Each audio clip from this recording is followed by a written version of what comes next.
Nick, you look so much better than I do right now. I feel like, is that a sweater or is that just a shirt? It's just a shirt, but It's just these a are shirt. lies. Look at my It, hair. I feel like you go for, maybe this is about to be a major insult, but I feel like you go for like the messy, nice look when you do your hair as it is. So it's Yeah. like, I feel like it looks natural. So I have been trying to do that for like the past year because that's like a thing that I don't know if people notice this, but like on TikTok, like that's like the thing right now is to have like the messy bangs, but like done up nice. Um, this look right here is not that. It's I got out of bed 10 minutes ago. The only Yeah. reason that my hair is done right now, because I would normally be in my room, is because I'm in New Hampshire for my sister's family weekend at How's that going? UNH. Going well, going good. What's the correct grammar there? We know I don't do recreational grammar, but Not at 9:16 not in at the morning. 9:16 in the morning. We're both not morning people, but we're morning people for our guests in this episode. Absolutely. Also, just because you said your sister's family weekend, we have to shout out your sister Ashley, but also we have to shout out your mom, Mrs. Do, because it's become a thing at this point that we shout her out per episode. So there you go. Hi, Mrs. Do. How are you? I think we're boosting her ego up a little too much. I feel like at this point she needs to be our next guest. Yeah, I mean, yeah. Surprise! Here she is now. I'm just kidding. Um, Ellen DeGeneres. yeah, I also just want to say the hotel so generously rented me out this conference room that I'm in right now. Wow. That's a conference room? I'm just kidding. They're making it sound a lot better than it is, but it is a conference room. I'm in a conference room. I go to the front desk. I go, excuse me, I have a telemedicine appointment and I don't want my parents listening in on it. Do you have any space in the hotel where I could take this appointment? And I'm carrying around my external microphone and like this. And they're probably like, what is going on right now?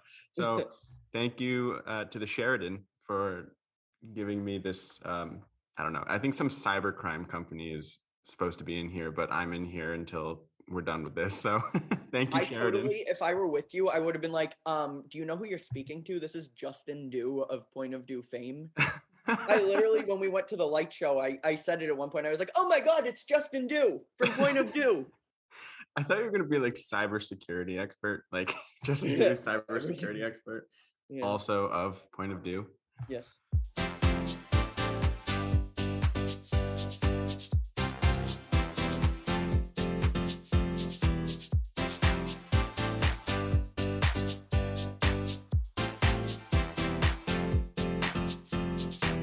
Welcome to Point of View. On today's episode, we have my two former roommates, Elisabeth Abdoo and Rachel Turrisi, to talk about what it was like quarantining together in Florida for 3 months, their experience with Back on My Feet, an organization at which they volunteer, and we'll be talking about what it's like to get your first apartment right out of college. By the way, As I'm well as, Justin. hello, he's Justin, as well as feet. Justin, let's talk about things from our. Point of View. You forgot to introduce us in the beginning. I'm Justin, or I'm Nick, And I'm Justin. and this is Point of View. Enjoy. Do, do, do, do.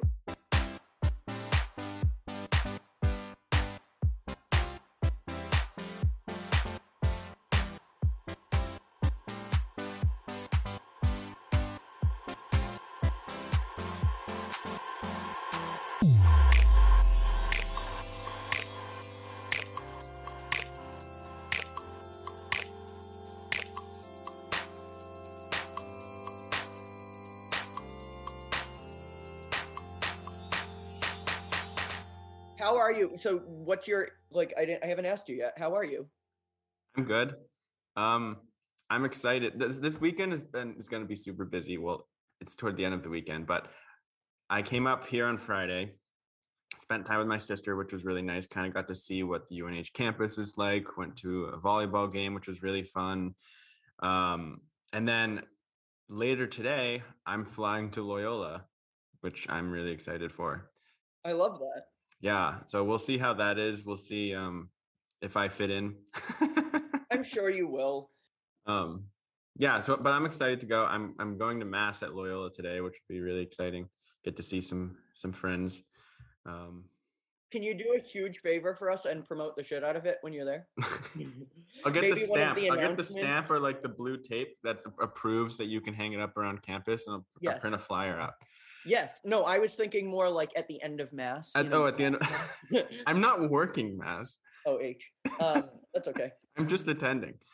That's But don't mind me. I'll just get up at the EMBO and be like, excuse me, a couple of announcements this afternoon or this morning. Yes.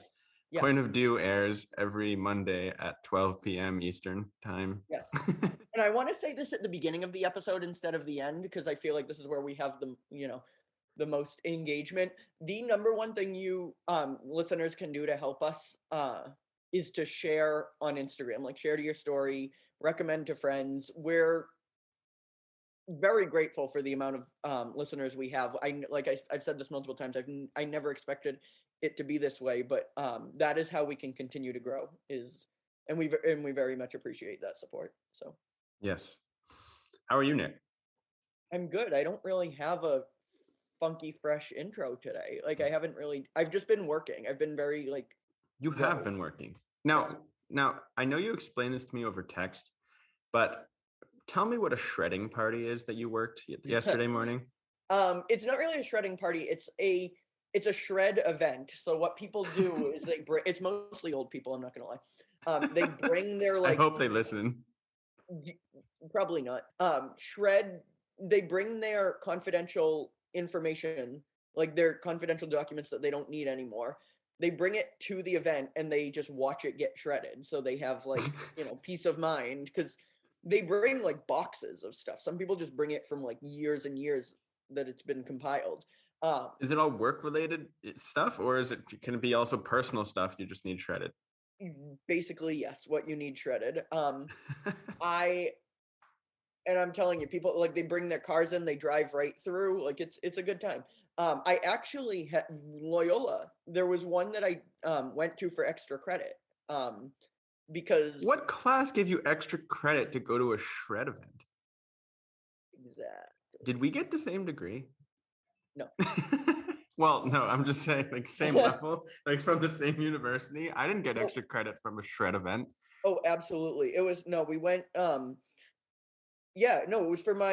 it was not related to the class at all. It was for my selling concepts class. Sure. Whatever that means. Was it? I don't know now that I think about it. I don't think it was. I think it was, it doesn't matter, but because I can't think of it right now, and I was going to ask our guests, but they're muted. But yeah, no, that was what I did. I got an extra personal day out of it. The not the extra credit, but look at you always going for the extra credit. Yes. Yes. I would do the SpongeBob Mrs. Puff extra credit thing, but I can't hit that octave, so we're just going to not go there. Should I introduce our guests? You said the obligatory, should I introduce our guests? So might as well, yeah. I mean, we can wait. I can just sit here and sing to you. If you Actually, I'd like to hear that.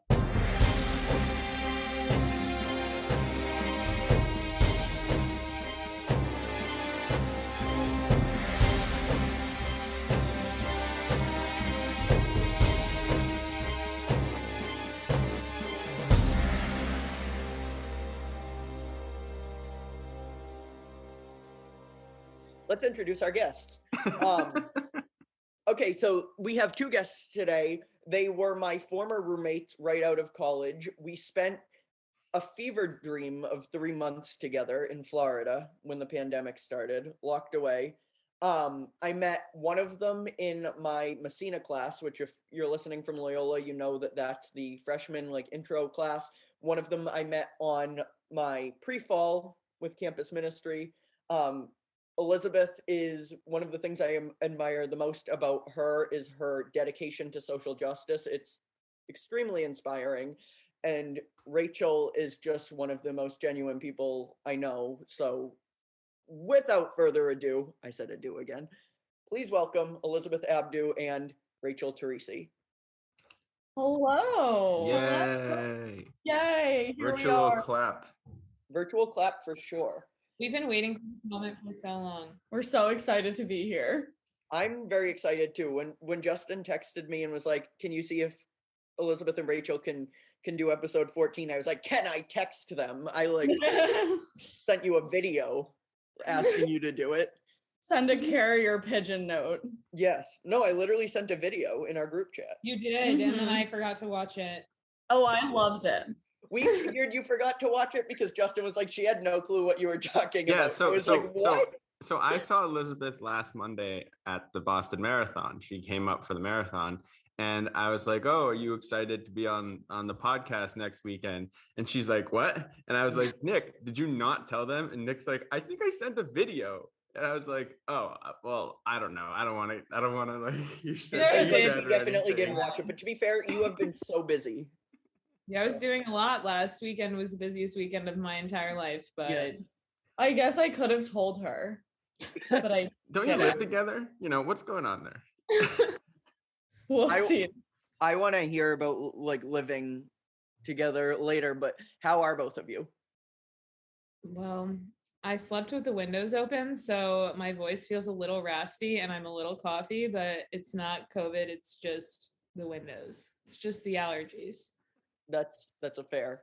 I think I'm doing better because I sleep with my windows open as soon as it drops lower, then we air condition our house, which is not hard to get to. But I also had can I share about a weird dream I had this morning? Of course, go for it. So I really appreciate that you and Nick disclaim, like, can I do this as you're doing it? Well, I didn't know if it was part of the intro package. Didn't want to mess with the structure of the event. But I don't know if you all watch or know the show Below Deck, but it's about a crew that works on a mega yacht. And so in my dream, I worked on a mega yacht, like as part of a Below Deck crew. But instead of the patrons coming to like charter a yacht and have a boating experience, they were coming to the frozen yogurt shop I worked at in high school. So I was like serving them frozen yogurt and then they would leave the boat. and then I was like walking around the dock advertising like the like fall flavors we were having. And people were really confused and I was confused why they were confused because it made perfect sense in my dream. Then I woke up when my alarm went off and was really flustered. So that's how I'm doing. This was just last night? This was entering 8:40 this morning when my alarm went off. So you're definitely still recovering. Yes, I'm definitely still reflecting on it and like what is wrong with my brain. That is what I dream about. You know, as a psychologist, you have to dissect that. What does that mean? What is going on in your subconscious? I think it means I watch too much trash reality television. I was gonna say think about ice cream way more than the average person. Wow, I'm already as a psychologist, do you know why my dreams are in black and white? Well, let me just preface that I'm not a psychologist yet, but certified psychologist. Just when I am, I'm sure I'll know that. You know, that's the difference between me right now with a bachelor's and me, hopefully in the future with a PhD, is knowing the answer to that question right there. How many years will she have to wait for an answer on that one? Well, typical PhD programs are anywhere from 5 to 7, so I'll let you know. Okay. Set a calendar notification. I'll set it. Yeah. To WebMD you go.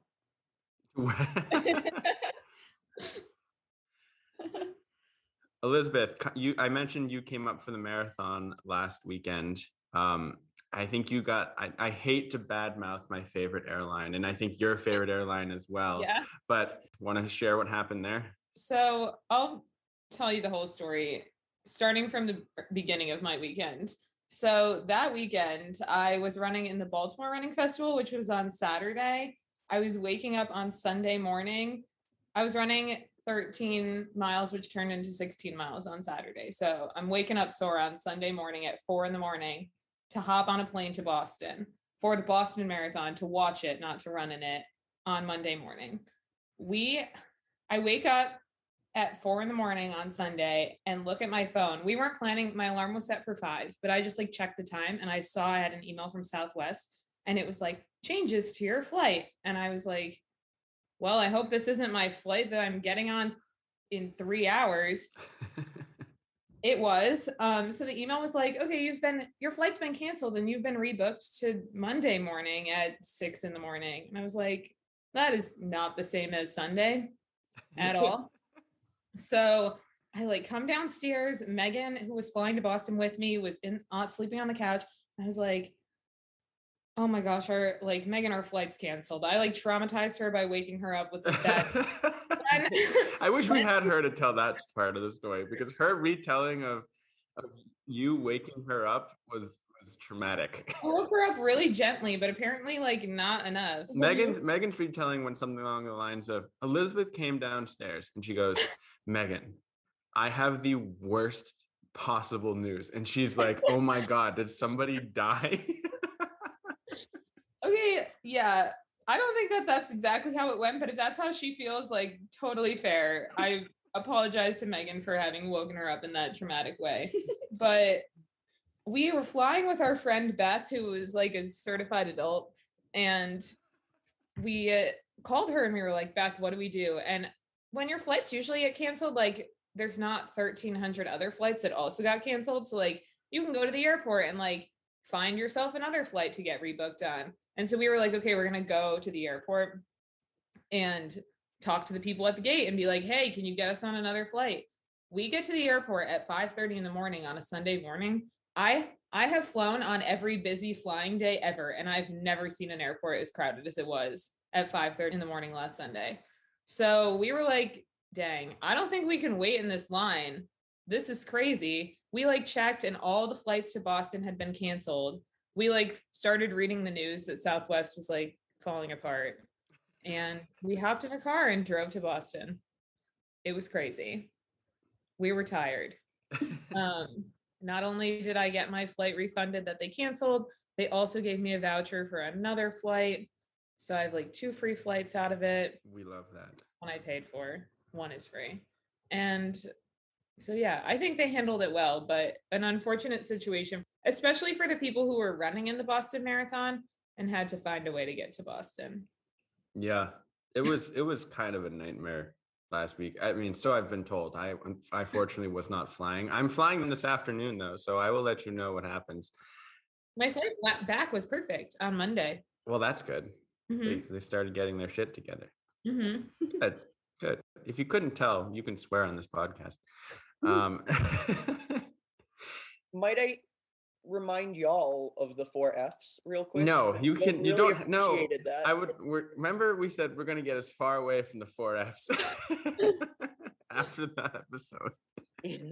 I've heard great. The only feedback I have gotten from that is that it's hysterical because you usually don't speak that way. Yeah, people were very shocked. I said in the episode, I'm really just exposing myself and my knowledge. Also, the back and forth for the entire week of, do we include that? Do we cut it out? Oh my gosh, the behind the scenes information from do we include it? Do we not? Oh my gosh, what should I do? Do I sound like a Speaking as a point of view viewer, good choice. I listened to it when I'm driving and I just about crashed the car. I was like, I can't believe this just happened. Well, we don't want to cause automotive accidents. So for that reason, maybe we should take it out. In the best way. Disclaimer, may cause accidents on highways or busy main streets. Honestly, I think I'm a hazard to myself. I laugh so much when I'm listening to this and I'm like, this is probably dangerous. There was one draft where all 4 of the Fs were bleeped. So it was just like bleep, bleep, bleep, bleep. And then Nick going, oh my God. So it sounded so bad.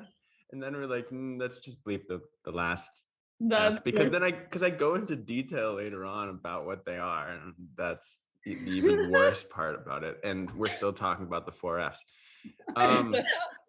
Let's talk about the 5th F, feet. That sounded terrible. Oh my God! Back on my feet. We're not going to do that. We're not gonna. We're not going into that. Okay. I think we should keep that in. That was great. That was phenomenal. I was gonna go a different route with it, but I know why you were That was me trying to transition, and also me being really red in the face right now because that transition just as it came out of my mouth was the worst transition I think I've ever done since the beginning of the podcast. Yeah. Nick, you take over from here. I need to drink some water. Okay. Well, no, it was an appropriate segue because I think you were going to ask about their experience with Back on My Feet, which was what they ran the 10K for. I think that's what you were doing, right? I was, yeah. But from what are we transitioned from? Yeah. That was in the actual episode we went from that to your nana, and now we're now we're doing this. Oh, that made my day. But yeah, can either of you talk just like a little bit about what Back on My Feet is, because it's an incredible organization that I thought Megan started back in the day and she did not. Just like what you guys did with, or what you do with Back on My Feet and why you ran the 10K and how long you've been involved with it. Yeah. So the brief little spiel on Back on My Feet, it's a national organization. It partners with various cities across the country. They have 14 locations right now. And one of their partner cities is Baltimore. And in those partner cities, they partner with transitional housing facilities, recovery facilities that already have their own established programs. In Baltimore, they partner with 4 recovery facilities, and Back on My Feet offers a supplement to people in their recovery process. And so should they choose, they can wake up at 5:30 in the morning, come out and run with a group of people from the facility and volunteers, and their commitment to running, along with like other services Back on My Feet provides, like they commit to running, and then Back on My Feet helps them with job resources, housing resources, and also a community of people to support them. So that is Back on My Feet in a nutshell. I've been involved since I was a sophomore in college, and I convinced Rachel to become involved during the pandemic when we were doing like all virtual, just team meetings on Zoom to like build community. And so yeah, do you want to talk about like fundraising for them and stuff? Sure. Yeah. So we for the Baltimore Running Festival, we signed up as fundraisers. Yeah, that's actually what it was called. I have a shirt that says it. But we signed up to do that, and for Back on My Feet. And so we had links all over our social media and talking about the great work that Back on My Feet does and our experience with it. And we were able to raise quite a bit of money, which was very exciting. The minimum fundraising goal was, I believe, $250.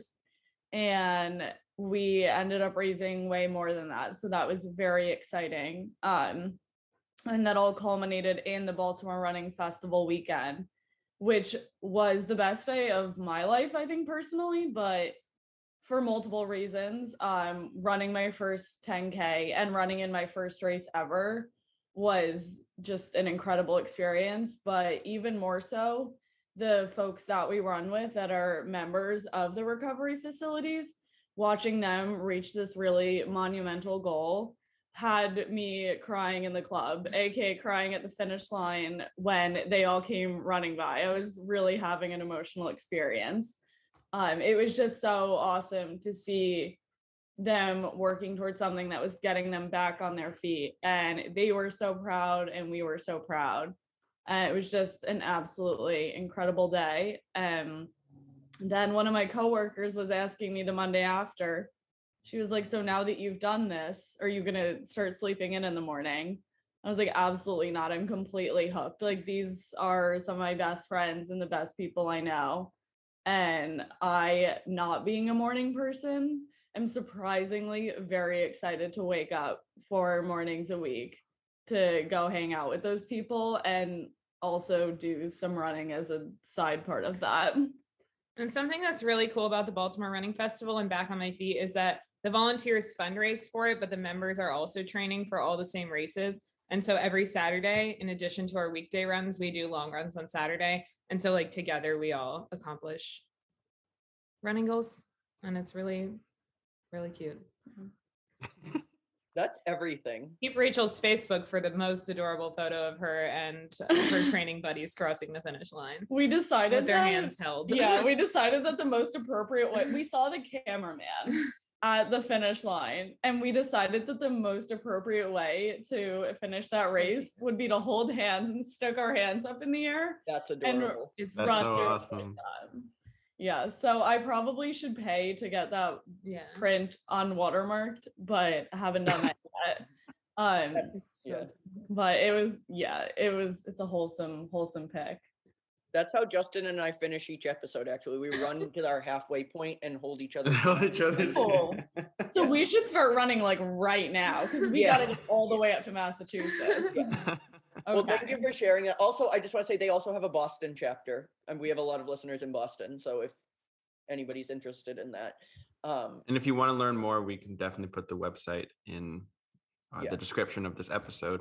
But it definitely sounds like it has so many different elements of what makes it a successful program. The biggest one that I'm hearing is definitely that community feel, that no matter what role you are in the organization, whether you're a volunteer, whether you're is it clients, what was the right term, the members, mm-hmm. Whether you're a member, whether you're part of like an admin role, it just sounds like you all kind of come together as a community around that running, around waking up in the morning is not the easiest for everybody, but good for you guys for sticking with it. Rachel, as a fellow non-morning person, good for you. That for me, it shows there's hope that I can become a morning person one day. I wouldn't say I'm a morning person now. I just feel less angry. Okay, less angry now. Okay, that's awesome. I have a question. This is something new we're trying actually at Point of View. We haven't done this yet before, but it's just, I think it would be good to try with you guys for the first time. And honestly, we forgot this last week, but we realized it right after, so I'm going to bring in Nick Staker real quick, who was our guest from last week.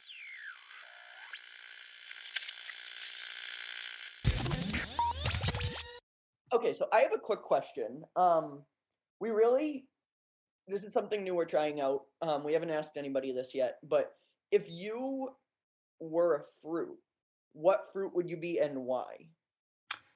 I'd probably say a banana because, I'm a sweet person, and and a banana's like really sweet. So I have a question. Yeah. I have a follow-up question. Are you the banana character when you play Among Us? No. I knew that. I just wanted to ask. That's fine. That's totally fine. And you spell banana BANANAS, right? That's right. Yes. Well, thank you. I just needed to ask that question. Okay.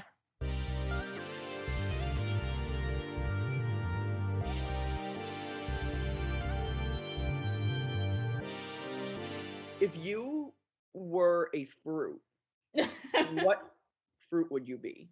Okay, so a fun fact is that at Back on My Feet every morning we have a question of the day. And it's a similar vibe to this, though not the same question every day. It's a different. Okay.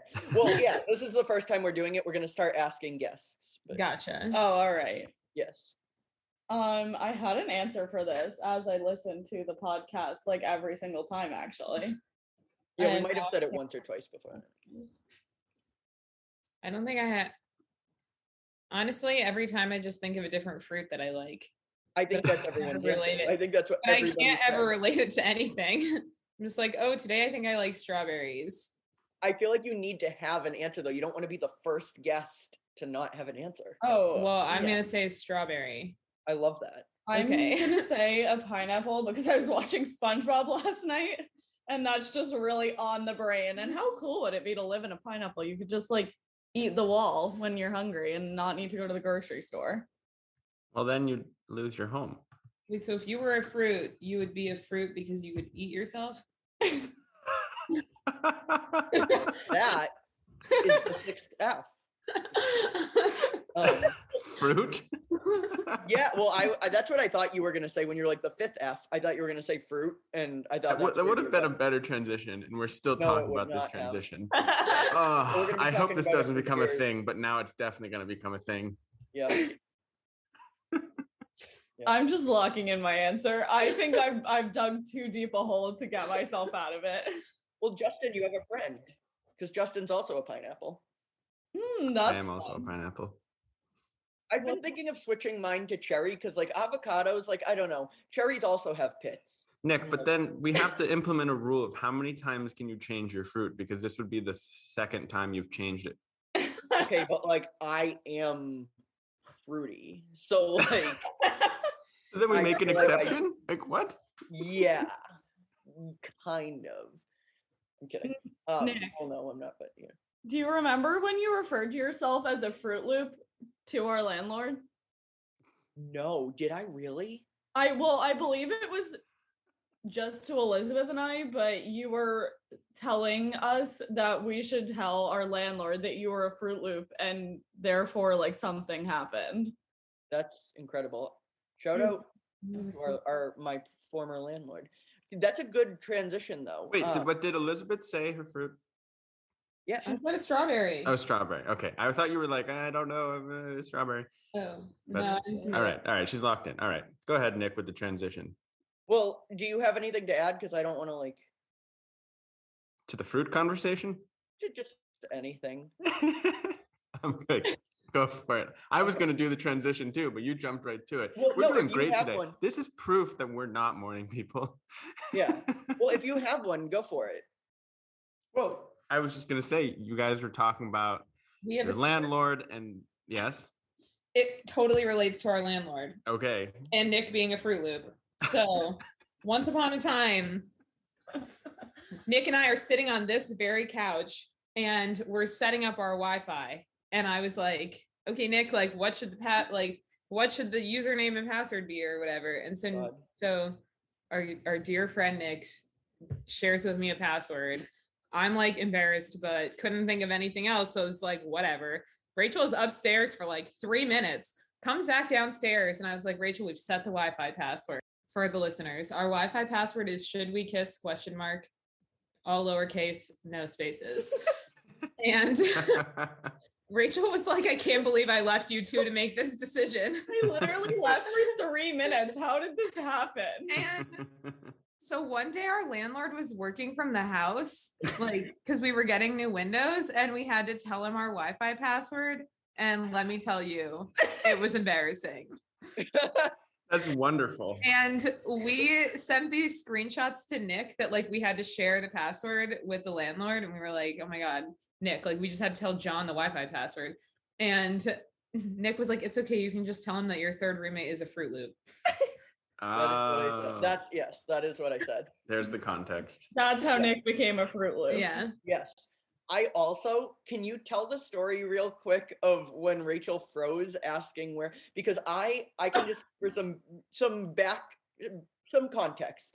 I've shared this before, but 2020 was a very rough year for me mental health wise. And I took the steps to recover and I'm doing a lot better. Like I have a full-time job now and it's just kind of in a way back to normal.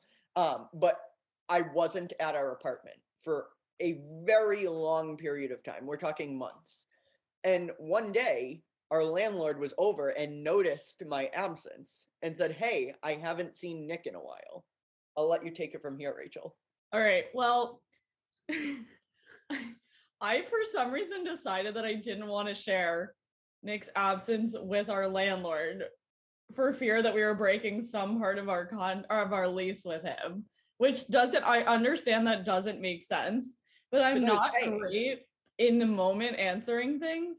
So I was like, oh, well, like, he's at home in Massachusetts with his parents, but like sometimes he's here, but like, he just like, he comes and goes, like he's here sometimes. I had been there like once. Did not come and go. No, Nick had not been there since May. And I'm pretty sure he asked this in like October. He had gone. He had gone. Yeah.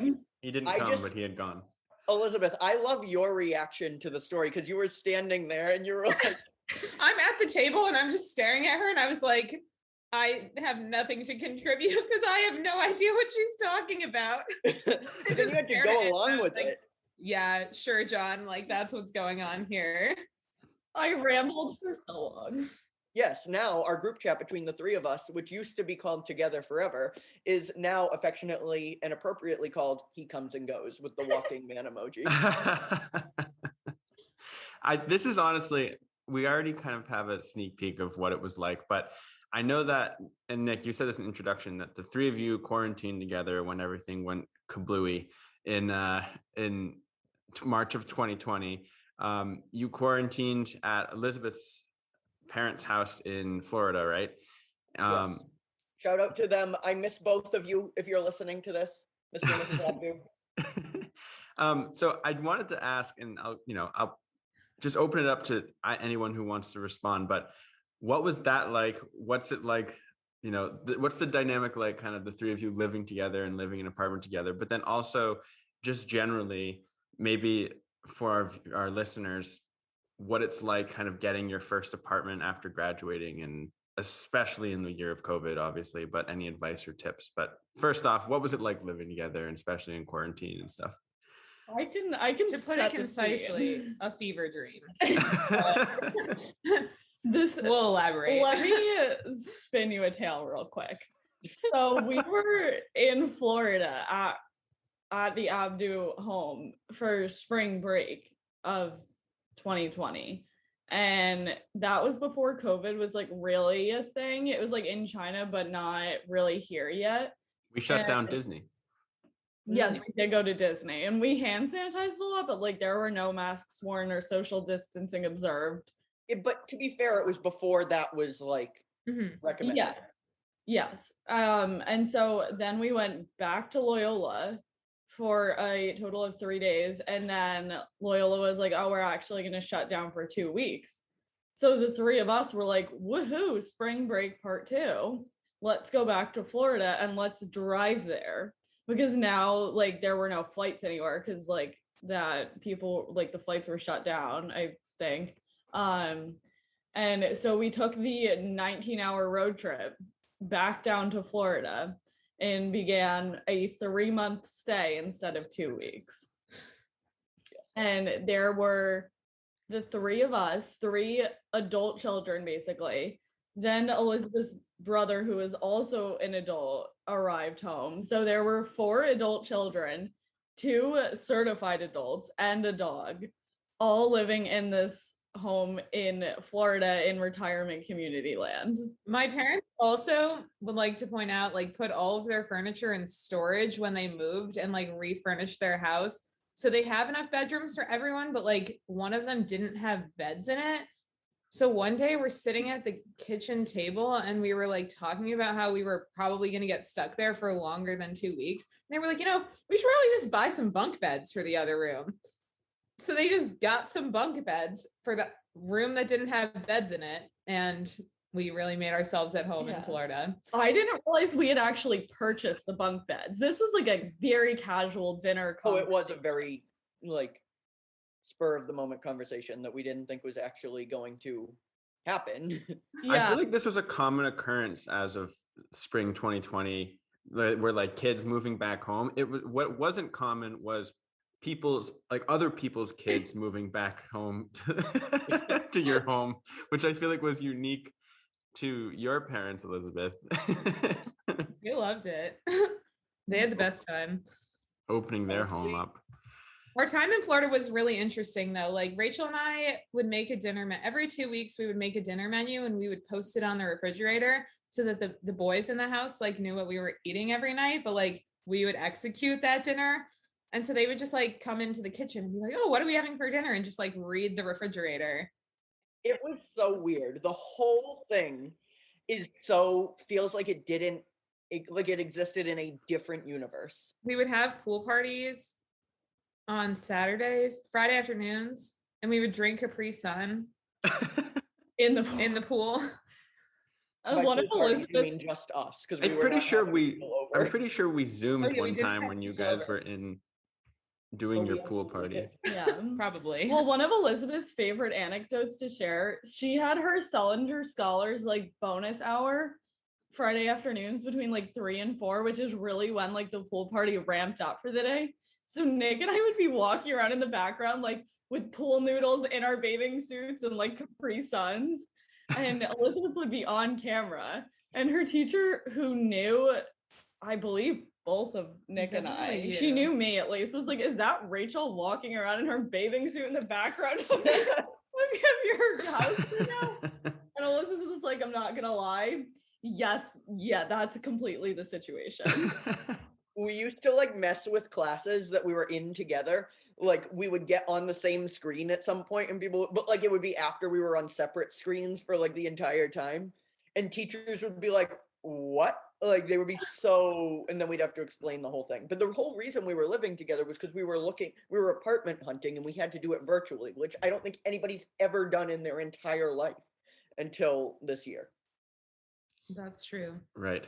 Yeah. It's fun. The thing you said about you would like mess with people in your classes, I did that with Dan fall of 2020 because no one knew, or very few people knew we were living in the same area, and he was in the basement of my home, like an unfinished with like concrete around whatever, and I was in like a furnished area with like treated pine or whatever they call that, like you know, that like then I think naughty pine or something. Yes, look, very and naughty. so people were like, either he would show up or I would show up in his thing. He's like, what the heck? How did that happen?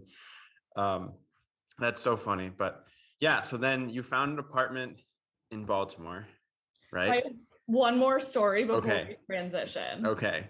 So it was LG, Lady Gaga's birthday. Oh, I love talking about her. During this stay. And since we were in an alternate dimension, it was decided that we should have a full house, full-fledged birthday party for Lady Gaga. So we made a full cake, and Nick decorated it like saying happy birthday Lady Gaga on it. And I'm about 99, no, I'm definitely sure we sang happy birthday to her, and then celebrated with a pool party of virgin pina coladas. And we listened to her music, which for some reason on shuffle, all that kept coming on was songs from A Star Is Born, but it was great.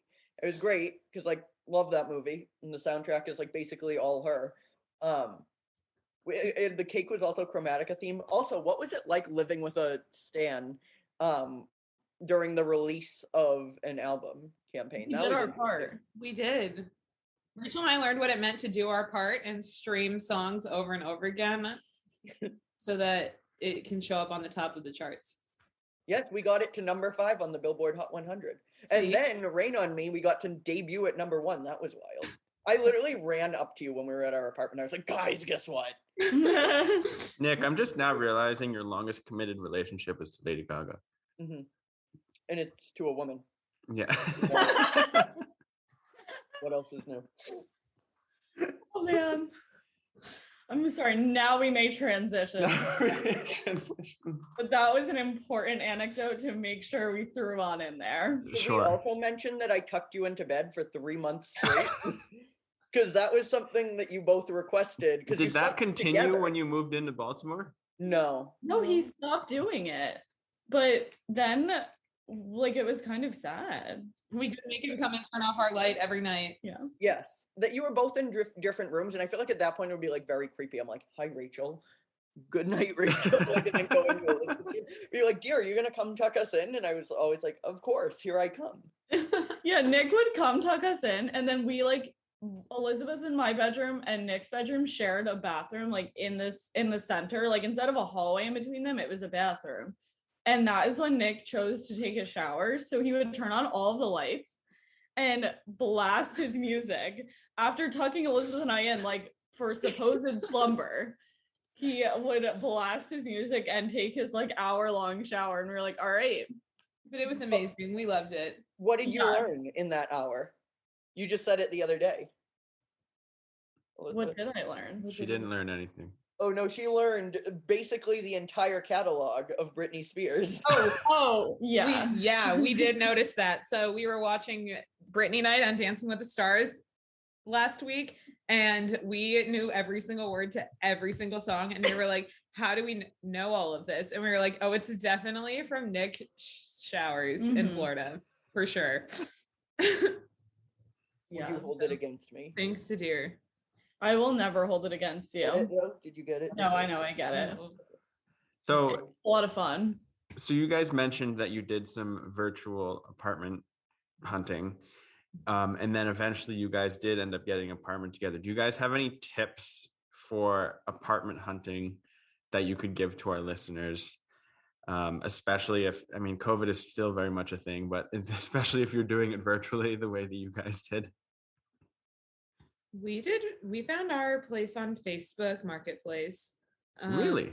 Yeah, and we really lucked out. We spent a lot of time on Zillow and Facebook, and we would just like send links to each other, and we would just look at the photos and see if we were interested. We would message a lot of people that didn't respond. So I feel like the people that did respond, like we knew were actually like interested in having tenants, which was good. And when we met John, we were like, he seems cool and legit and like not gonna scam us. That's important. That's really that's important. And like we got a good deal on this place because it was COVID and not that many people I think were apartment hunting. And if they were, like, it wasn't crazy like it is now to find a place. We didn't have to like plan a zillion years in advance. Like right now, people we know that are looking for places, like they're going so fast. And so like you actually have to apply and it's like competitive.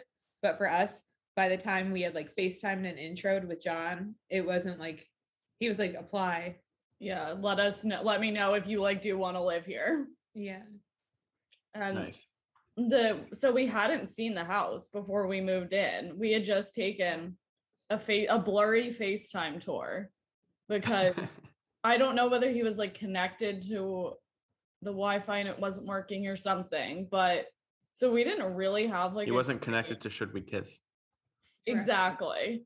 And so we like we kind of took a leap of faith with it, as did John, because Nick and I did not have jobs at this point. He was renting his home to 3 fresh graduates, 2 of which did not have jobs. Elisabeth, the breadwinner.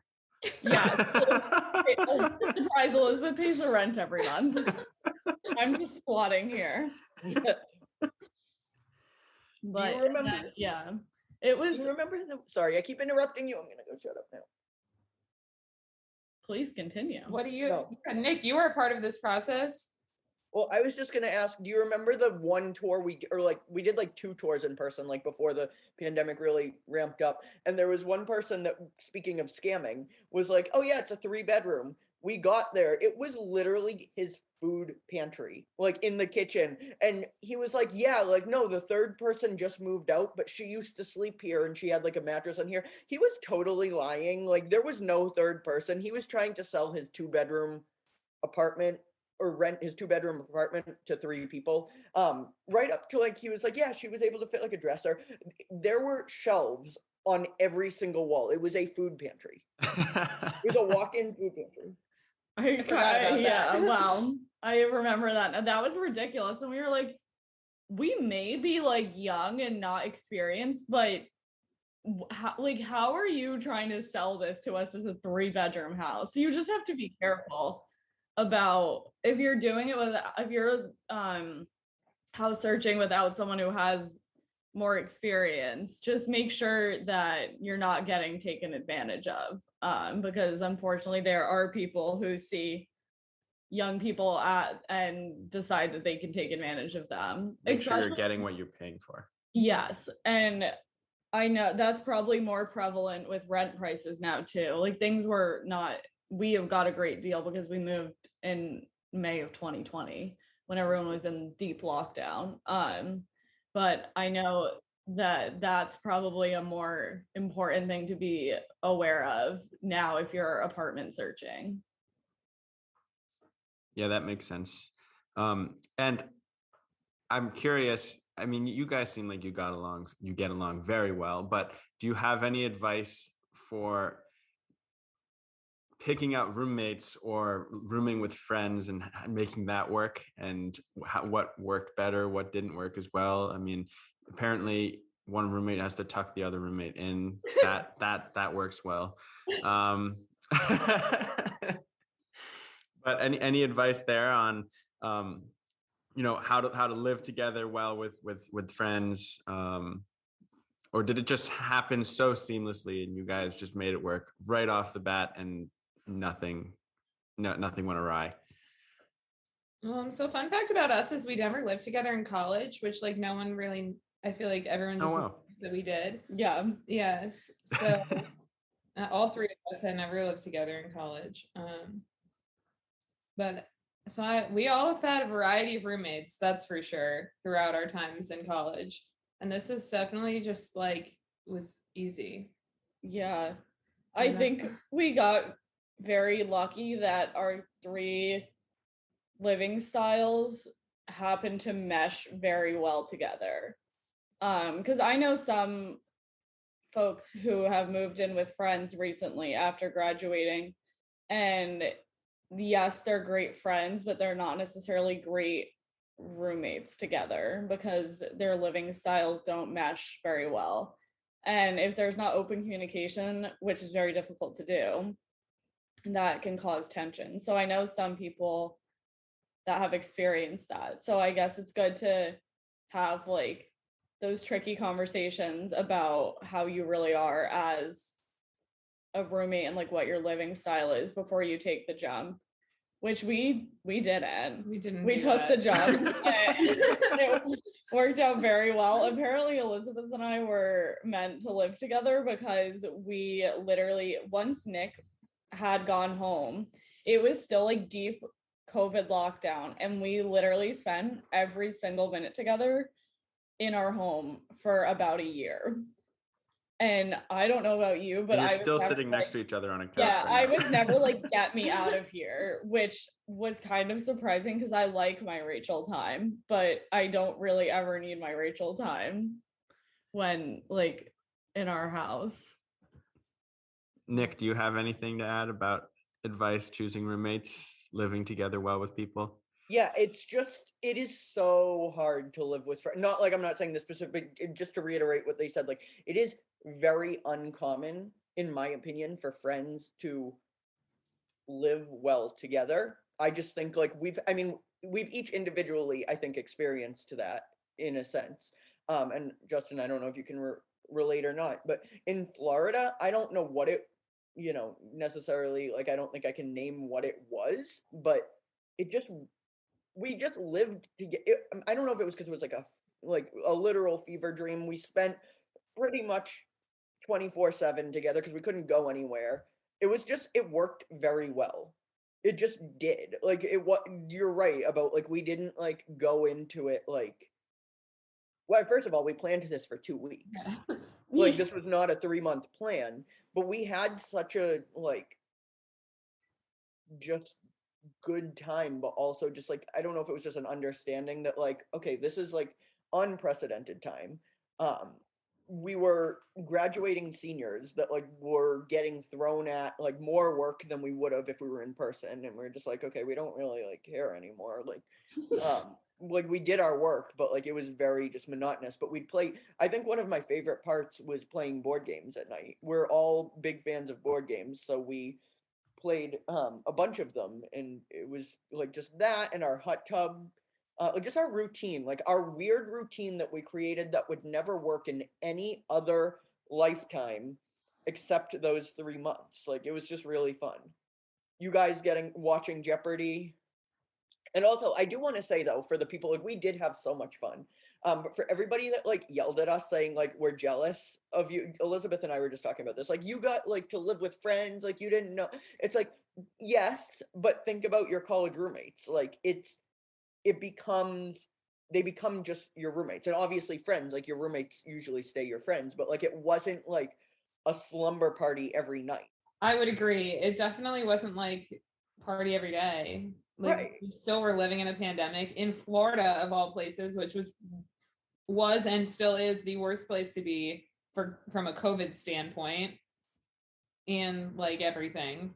So that's a good point. Because yes, like on Friday afternoon for an hour we would have a pool party, but most of the day was wake up, breakfast, go to classes, do your work, because Nick and I were still working for campus ministry and Elisabeth was still working for CCSJ, and Mr. Abdoo was working in the house too. So it was not like a loud party all the time. Then we would go for a walk, make dinner, play a board game, and go to bed. So we had fun, but yeah, it was just basically like living with your family, with your friends who are now an extension of that family. Justin, what did you do in quarantine? I know you've had multiple iterations of like what you were doing in quarantine, because like fall semester you were with friends, living in quarantine. But before that, what was it like for you? When everything first hit?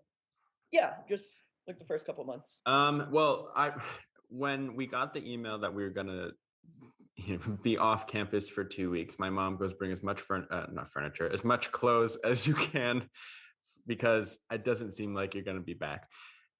So I went back home. My brother came back home. My brother went for junior year and senior, he reclassed. So he did junior year twice and then senior year at a boarding prep school for hockey. And so he came back. He came back home. He didn't stay at school. My sister was already living at home. And so all 5 of us were under the same roof, which wasn't an uncommon experience, because in the summer, that's kind of how it was. But yeah, and it was hard to get used to doing classes remotely, I think, because we all needed our own space. I think you guys kind of talked about like Nick and Rachel were working for campus ministry as well as doing classes. Elisabeth working for CCSJ as well as doing classes. Mr. Abdoo working.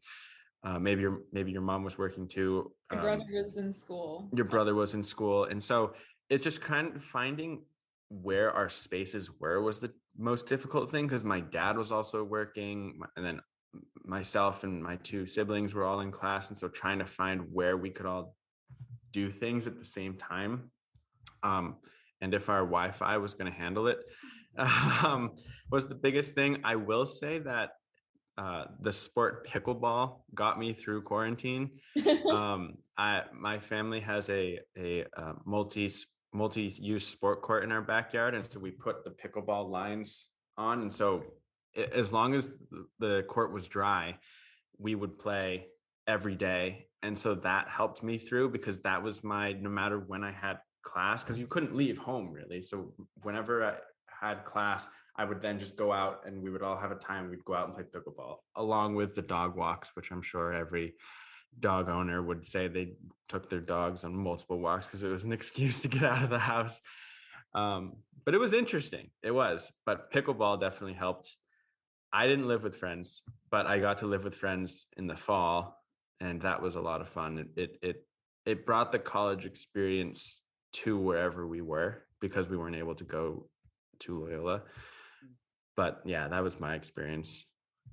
Something that I wanted to ask the 3 of you is, you guys seem like you guys have been friends forever.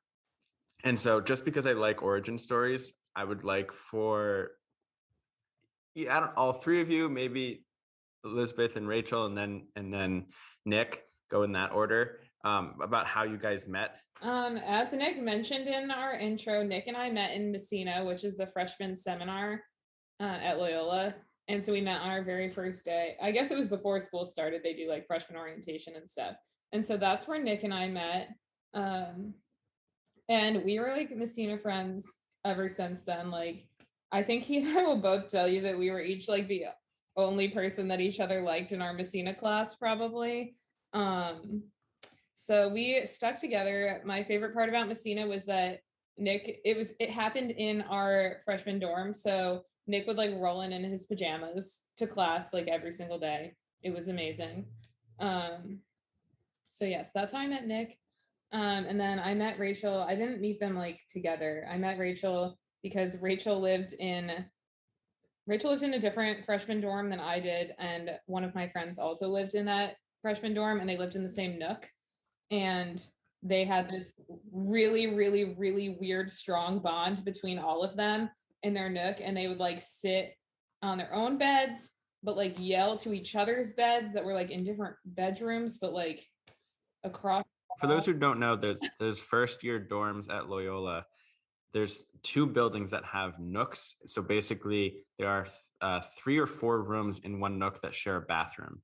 And a nook is just kind of like if you have a hallway, there's just inlets that have the rooms that offshoot it. So that's what we're saying when we refer to a nook. And that's how I met Rachel, but I'll let her tell you the story of how we actually became friends. But that's where I first met Rachel. Yeah, so it was interesting because Elisabeth was good friends with Nick and I was good friends with Nick. And Elisabeth and I were like friendly, but not like we would never like hang out one-on-one at this point. But Nick was my first Loyola friend because we met at the campus ministry pre-fall program. And I will share, you can edit out the story if it's not appropriate for the podcast. But so campus ministry pre-fall story, you can edit it out if it's not appropriate. I'm scared what's happening right now. I know what you're gonna say. The first conversation I ever had with Nick, we were remulching like tree boxes on York Road, and it was really hot because it was the summer. And Nick came up to me and he was like, "Oh, do you know if there's a bubbler around?" And I was like, "Oh, I'm sorry, I don't do drugs." Not knowing, I did not know he was asking for a water fountain. I thought he was asking me if I had like some sort of drug paraphernalia that he could borrow. And I was like, I thought I was at the campus ministry pre-fall program. Like, who is this person? And Nick just looked at me like, what? I just asked you for a water fountain and I was there telling him I did not do drugs. He was like, okay, me neither. I feel an episode title just like Under the Ground we're hovering over somewhere. I was thinking Fever Dream as the episode title. Yeah, I mean, I'm sorry, I don't do drugs sounds phenomenal to me. And it was the beginning of a lifelong friendship. No, I'm sorry, I don't do drugs. I cannot help you obtain the paraphernalia necessary for that. And then that was that. Nick and I like were pretty inseparable ever since. I loved that people recognized that at school. Mm-hmm. Like people thought there were so many people that thought we were literally dating. Oh yeah, I have a running list in my notes app. Yeah, but actually, there were multiple people that were like, wait, you guys aren't dating? And we were like, no, we just like really enjoy each other. Like even our supervisor like recognized how much we enjoyed being in each other's company. We used to watch American Horror. I mean, we still do watch American Horror Story together, but we used to get York Road chicken nuggets, chicken tenders, and fries, which York Road chicken nuggets, best things ever. I miss them so much. Yes. I can still taste them. Also, they really give you a ton of food for $7. Like, hello. I mean, it's probably because it's not actually chicken. No, but it was so good. Yeah, I don't really know what we were eating. And so then Elisabeth and I, sophomore year, took a class together. And it was the hardest class I think we both took at Loyola, even though it was English 101. And we knew each other. So we sat next to each other the first day of class. And I was our professor like introduced a project that we individually were all supposed to read part of a book that we were working on at that point and present something to the class about it. Yeah, it was like throughout the semester, like everyone, like for one day, it was their day to present. Yes. So I said, oh, he asked for volunteers on who would do this first. Like the next day, the second class, like who wants to be the first presenter? So I raised my hand. I was like, oh, Elisabeth and I'll do it together. And he was like, I literally just got finished saying that this is like an individual project. I was like, oh, but see, if I'm volunteering to go first, like, I think I should get to do it with someone because no one else, like, I'll be like starting at a disadvantage because I won't have watched anyone else do it. And I think he was so flustered by my request that he said yes. And Elisabeth and I worked on this together, and that was you bargained best friends ever since. That was that. Then we spent every waking moment together for the rest of college, even though we somehow didn't live together. We had a lot of sleepovers, but we never actually lived in the same apartment, which was kind of wild. But our friendship was based on English homework for sure that first semester. That's like all we did all the time. Bonding through suffering. Yeah. It was also my, like, if not my most favorite, one of my very most favorite classes we took though, because our professor was very passionate about the class and he just had really cool stories, and it was a fun class, even though it was also the hardest class we took. And that, as they say, is that. And then Nicholas and I don't even know how we ended up starting to hang out, just the three of us, but then once that happened, that really took off as well. I think it's just because we all like knew each other. We were at that point, like you were very close friends with Elisabeth. I was very close friends with Elisabeth. I was very close friends with you. So just like we all, in college, it's like, how many people can you fit? And even now that I have a job, it's like, how many people can you fit into one gathering? Elisabeth and I were talking about that because it's like, I have 2, maybe 1 day of free time a week. So I'm like, yeah, you can come too. Like, let's get everybody that we know to show up at this thing.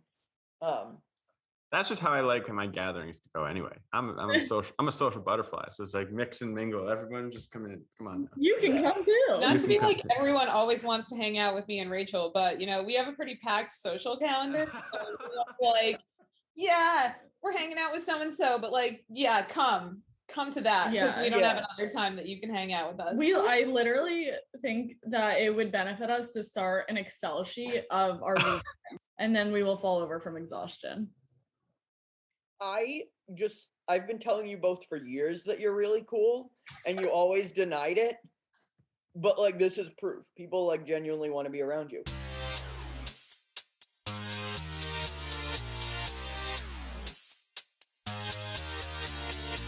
Well, I just want to say thank you for letting me kind of join this friendship triangle that the three of you have made. It's been an absolute pleasure to have you guys on the podcast, but also getting to know you guys just through college and through life.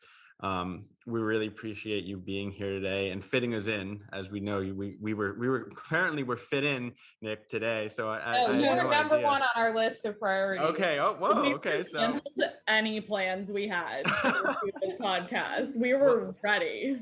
Well, you're welcome back to the podcast anytime. It's been an absolute pleasure. Hopefully, we didn't take up too much of your precious time. But thank you so much for being here and for waking up early, especially Rachel, because I know you said that you're not as much of a morning person. I know, Elisabeth, you are a little bit, but we are very grateful. Anyway, my name is Justin. I'm Nick. You can reach us on Instagram and Facebook at Point of Doo Podcast, spelled DOO.